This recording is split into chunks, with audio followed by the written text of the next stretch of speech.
CMR Shravanam sale up to 61% off. Hi hello welcome to Suman TV. నేను మీ రోషన్.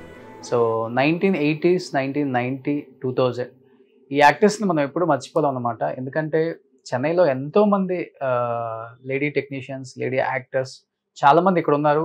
తర్వాత Hyderabad shift అయినప్పటికి కూడా వాళ్ళందరూ ఇక్కడే స్థిరపడి ఇక్కడే ఉండిపోయారు. ఆఫర్లు వచ్చినా రాకపోయినా అండ్ వాళ్ళకు ఉన్న దాంట్లో అండ్ వాళ్ళకు వచ్చే ఇక్కడ చిన్న చిన్న ఆఫర్స్తోనే బతుకుతున్నారు. కానీ హైదరాబాద్కి అయితే షిఫ్ట్ అవ్వలేదు. అండ్ ఇప్పుడు నేను మీకు ఇంట్రడ్యూస్ చేయబోయే ఈ యాక్టర్స్ గురించి చెప్పాలి అంటే 1980s 90sలో ఆల్మోస్ట్ అందరు యాక్టర్స్ పక్కన భారీగా కనిపించారు. అల్లు రామలింగయ్య గారు, కొల్లపూడి మాధవరావు గారు, అట్లా అందరూ ఆ టైంలో ఉన్న అందరు యాక్టర్స్తో వర్క్ చేసిన అనురాధ గారు ఆమె అసలు పేరు. బట్ ఇండస్ట్రీకి వచ్చినప్పుడు చాలామంది అనురాధలు ఉన్నప్పటికీ చిలక రాధాగా ఆమె ఇండస్ట్రీకి పరిచయమై మనందరికీ ఎన్నో క్యారెక్టర్స్ని చేసి అలరించిన the one and only great actress Chilaka Radha garu with me an exclusive influence Suman TV. So Chilaka Radha గారు నమస్తే సార్. ఎలా ఉన్నారు? బాగున్నాను సార్. నాకు మీ సినిమాలలో జగదేక వీరుడు అతిలోక సుందరిలో ఆ కన్నడ ఆ రోల్లో ఎంగులో ఎంత బాగుండే వాళ్ళు అసలు మీరు.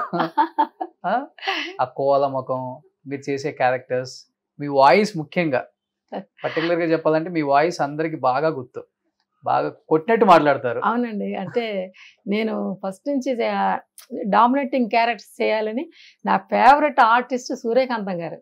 ఆవిడని చూసి నేను ఇండస్ట్రీకి వచ్చాను. మా ఫ్రెండ్స్ ఉన్నారు, జయప్రద గారు, జరీనా బాబు, మేమందరం కలిసి భరతనాట్యం నేర్చుకునేవాళ్ళం. వాళ్ళు హీరోయిన్స్గా వచ్చారు. ఆ అమ్మాయి బాంబేలో జరీనా బాబు సెటిల్ అయింది. జయప్రద గారి గురించి నేనేం చెప్పాల్సిన అవసరం లేదు. కానీ నేను మాత్రం హీరోయిన్గా రాలేదు. నేను ఓన్లీ సూర్యకాంతం గారిని చూసి అలాంటి గయ్యాడు వచ్చినా ఇష్టపడలేదా? ఇష్టపడలేదు. ఎందుకని అప్పుడులో చాలా అందంగా ఉండేవాళ్ళు మీరు, హైట్ ఇదంతా. కానీ నాకు అలాంటి క్యారెక్టర్ చేయాలని, డామినేటింగ్ క్యారెక్టర్ చేయాలని ఇష్టం. అలాంటి క్యారెక్టర్స్ నేను చాలా చేశాను కూడా. ఓకే, ఎక్కువ మొగోళ్ళని బాగా డామినేట్ చేసేవాళ్ళు. మరి అంత డామినేషన్ మీ క్లిప్పింగ్స్ కొన్ని చూస్తుంటే ఎంత గయ్యాలది అనిపించింది. అంటే ఎవరు కూడా ఆవిడని డామినేట్ చేయలేము. సూర్యకాంతం గారు ఆవిడ పేరు చెప్పడానికి కూడా మనకు అర్హత లేదు. కానీ ఆవిడ యొక్క ఇన్స్పిరేషన్ తీసుకుని అలా చెయ్యాలని ప్రయత్నం చేశాను అంతే. ఓకే, ఒక చిన్న ప్రయత్నం. ఆమెతో కలిసి పనిచేశారా? ఒకే ఒక్క సినిమా. ఇద్దరు కాంబినేషన్ లోనే మన శ్యామ్ ప్రసాద్ రెడ్డి గారు సినిమా, మల్లెమాల గారు సినిమా. ఆవిడ కూడా డామినేట్ చేశారా? లేదండి, ఆవిడ చేత కొట్టించుకున్నాను. ఆవిడ కనపడగానే ఆవిడ కాళ్ళకి దండం పెట్టి వెంటనే ఆవిడ చేత దెబ్బలు తిన్నాను. నా క్యారెక్టర్ నాకు చాలా సంతోషం అయిపోయింది ఆ రోజు. ఓకే, చెప్పారు ఆమెకి ఎప్పుడైనా? చెప్పాను ఇలాంటి క్యారెక్టర్స్ ఇండస్ట్రీలో చేస్తున్నాను చెప్పాను. చెప్పాడు అలాగే సరే అన్నారా మేడం. సో ఎన్ని ఇయర్స్ అయిపోయింది ఇండస్ట్రీకి వచ్చి? నేను 81లో వచ్చాను సార్. మరి దగ్గర 40 years అవుతుందిగా.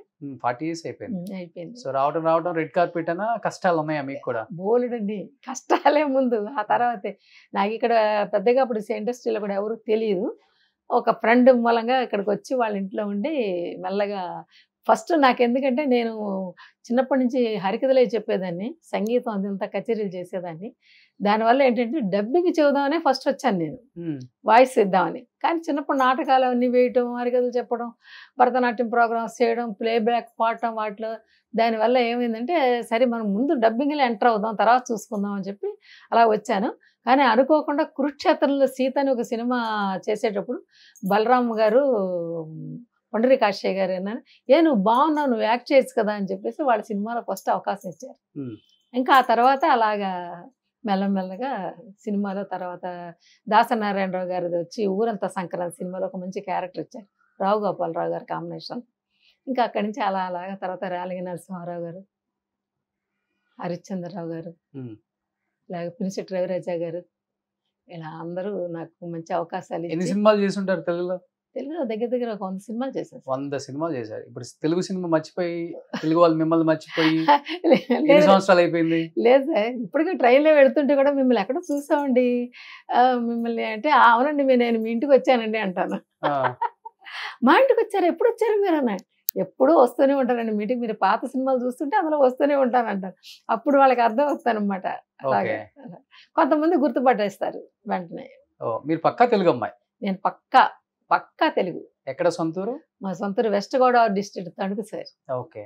అక్కడి నుంచి ఇక్కడికి వచ్చి నానా కష్టాలు పడి ఒక పూట కూడా ఒక్కొక్కసారి అన్నం లేక, ఒక తలపోటు వస్తే కూడా సారీ టాబ్లెట్ వేసుకోవడానికి కూడా అంత కష్టం అనమాట ఆ టైంలో.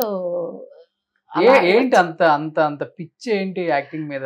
లేదండి, చిన్నప్పటి నుంచి నాకు ఈ నాటకాలు, హరికథలు వీటి మీద ఉండడం వలన నాకు ఎట్లయినా సరే సినిమాలో యాక్ట్ చేయాలి అని ఒక ఏంతో వచ్చేసాను. ఇప్పుడు అబ్బాయిలు అంటే తిని ఎక్కడో చోట తిని రోడ్ల మీద ఏ పార్కులోనో పడుకుంటారు.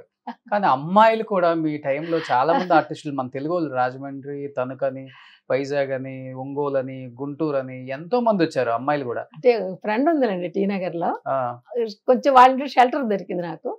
అక్కడికి వచ్చి ఇంకా ప్రయత్నం చేశాను. కానీ ఎన్నాళ్ళు ఉండడం కుదురుతుంది ఎవరింట్లోనైనా, కొంచెం రోజులే కదా. ఆ తర్వాత చిన్నగా ఒక చిన్న రూమ్ తీసుకుని మెల్లగా అద్దె కట్టుకోవడానికి నానా కష్టాలు పడి అలా డబ్బింగ్లు చెప్పి అది చెప్పి ఇది చెప్పి ఆఖరికి మొత్తానికి ఎలా అయితే ఈ రోజుకి ఒక సొంత ఇంట్లో ఉండగలిగే అదృష్టం నాకు ఇండస్ట్రీ ఇచ్చింది. ఓకే. ఇప్పుడు ఆ 80లో మీరు వచ్చినప్పుడు ఇలా చిన్న చిన్న రూములు తీసుకొని అద్దెలు కట్టుకోలేక, తినడానికి కూడా లేక, పస్తులు ఉండి ఆఫర్ల కోసం అబ్బాయిలే కాదు అమ్మాయిల మేము కూడా వాళ్ళతో పాటు ఈక్వల్ అనిపించుకున్న ఆర్టిస్టులు చాలా మంది ఉన్నారు.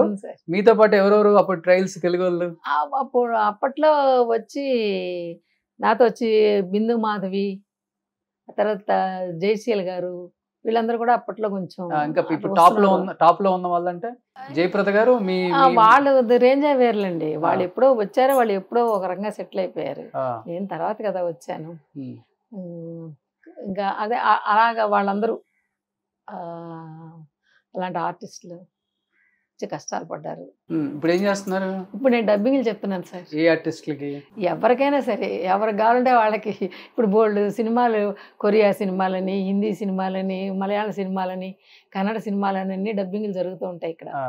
అప్పుడు ఏదో క్యారెక్టర్, ఒక మదర్ క్యారెక్టర్, ఒక ముసలమ్మ క్యారెక్టర్, ఏదైనా సరే పుట్టిన పాప దగ్గర నుంచి 100 ఏళ్ల వయసు వరకు చెప్తాను డబ్బింగ్, వాయిస్ మార్చి. ఓకే. అలా ఇప్పుడు కాలక్షేపం అవుతుంది.